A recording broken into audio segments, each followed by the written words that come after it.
கோவையில் பெண் காவலர்களுக்கு பாலியல் தொல்லை கொடுத்ததாக பட்டாலியன் எஸ்பி செந்தில்குமார் கைது செய்யப்பட்டதாக கூறியுள்ள அன்புமணி, வேலையே பயிரை மேய்ந்தால் பெண்களுக்கு பாதுகாப்பு ஏது என்று கேள்வி எழுப்பியுள்ளார்.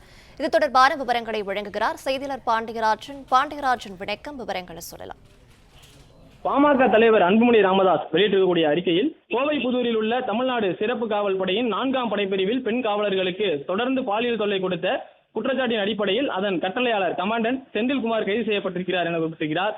பெண்கள் உள்ளிட்ட மக்களை காக்க வேண்டிய காவல் அதிகாரிகளே பெண்களுக்கு பாலியல் தொல்லை கொடுப்பது கண்டிக்கத்தக்கது எனவும் அன்புமணி ராமதாஸ் அவருடைய விமர்சனத்தில் சொல்லியிருக்கிறார். வேலியே பயிரை மேய்ந்தால் தமிழகத்தில் பெண்களுக்கு பாதுகாப்பு ஏது எனவும் கேள்வி எழுப்பியிருக்கிறார்.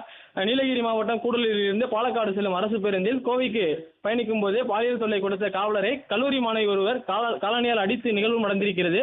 பெண்கள் பாதுகாப்பாகவும் சுதந்திரமாகவும் நடமாட வேண்டும் என்றால் அதற்கு காவல்துறை தான் கவசமாக இருக்க வேண்டும். ஆனால் வேலியே பயிரை மேய்வது போல காவல்துறையினரே பாலியல் தொல்லை கொடுத்தால் பெண்கள் நடமாட முடியாத நிலை உருவாகிவிடும் எனவும் அன்புமணி ராமதாஸ் குறிப்பிட்டிருக்கிறார். தமிழ்நாட்டில் இப்போது அதுதான் நடந்து கொண்டிருக்கிறது எனவும் அன்புமணி ராமதாஸ் அவருடைய பதிவில் குறிப்பிட்டிருக்கிறார்.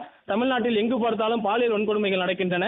பெண்களுக்கு எதிரான குற்றங்களின் எண்ணிக்கை பல மடங்கு அதிகரித்து விட்டன. இதற்கு காரணம் திமுக அரசின் செயலற்ற தன்மையும் கஞ்சா உள்ளிட்ட போதைப் பொருட்கள் கட்டுப்படுத்தப்படாததும் தான் காரணம் எனவும் அன்புமணி ராமதாஸ் குற்றம் சாட்டியிருக்கிறார். இதற்கெல்லாம் காரணமான திமுகவுக்கு வரும் தேர்தலில் தமிழ்நாட்டு மக்கள் மறக்க முடியாத பாடத்தை புகட்டுவார்கள் எனவும் அன்புமணி ராமதாஸ் அவருடைய சமூக வலைதள பதிவில் குறிப்பிட்டிருக்கிறார்.